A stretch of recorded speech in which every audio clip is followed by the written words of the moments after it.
Bu maddi asılılıqlarından, alkoqol asılılıqlarından bəzən də bunlar üçün xüsusi psixiatra müraciət edin, müalicə alım deyə anlayış da geridə qalıb.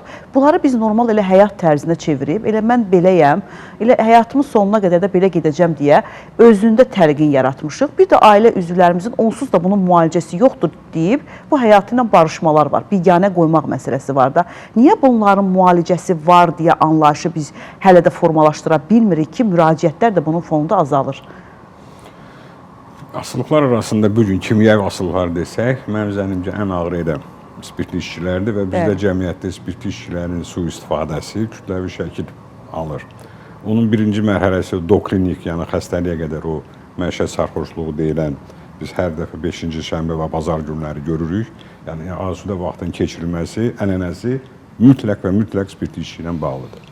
Yəni bu qısaca bu işə. Amma tənqid də işçidən asılı olan xəstədə tənqid demək olar ki, yox dərəcəsindədir.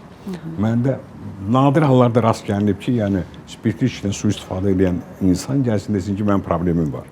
Onun mütləq əmması, bəraəti var, onun bir dənə, min dənə səbəbləri var.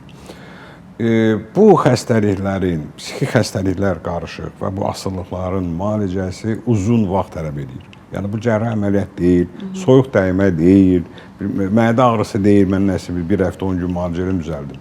Aylar, illər tələb eləyən, müalicə tələb eləyən bir pozuntudur, müşahidə tələb eləyən bir pozuntudur.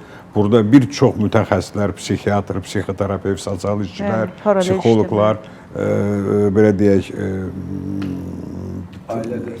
ailə dəstəyi, bir çox məsələlər orada reabilitasiyaya qədər, yəni əmək, sosial reabilitasiyası, iş reabilitasiyası bu hamısı işləyir. Yəni bu uzun bir proses, bahalı bir prosesdir.